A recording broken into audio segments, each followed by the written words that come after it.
biggest watch in WWE.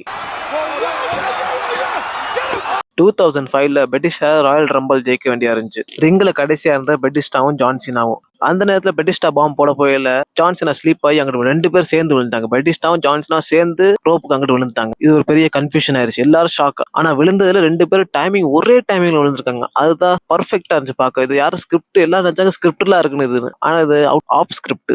எல்லாரும் shock. என்ன பண்ண போறாங்கன்னு நினைச்சுக்கிட்டு இருந்தாங்க. அப்பதான் ரெஃப்ரி வந்து ஒரு பக்கம் ஜான்சினா கையை தூக்குறது, இன்னொரு ரெஃப்ரி வந்து பெட்டிஸ்டா கையை தூக்குறது அப்படி நடந்துட்டு இருந்துச்சு. அப்புறம் வின்ஸ் மெக்மேன் வந்தார். அதுதான் அல்டிமேட் காமெடி. வின்ஸ் மெக்மேன் வரையில அவர் காலை இன்ஜர் ஆக்கிட்டாங்க. வின்ஸ் மெக்மேன் வந்தோன்னு அப்படியே எந்திரிக்க பகல கீழே விழுந்துட்டாரு. அதுதான் காமெடி. அதுதான் அந்த ஷோலே ஹைலைட். அப்புறம் வின்ஸ் மெக்மேன் வந்து சொல்லிட்டாரு மேட்ச் ரீஸ்டார்ட் பண்ணுங்கன்னு. இன்னைக்கு மேட்ச் ரீஸ்டார்ட் பண்ணா எல்லாரும் 30 பேர் வரணும். ஆனா இவங்க 2 பேர் வச்சே நடத்தினாங்க.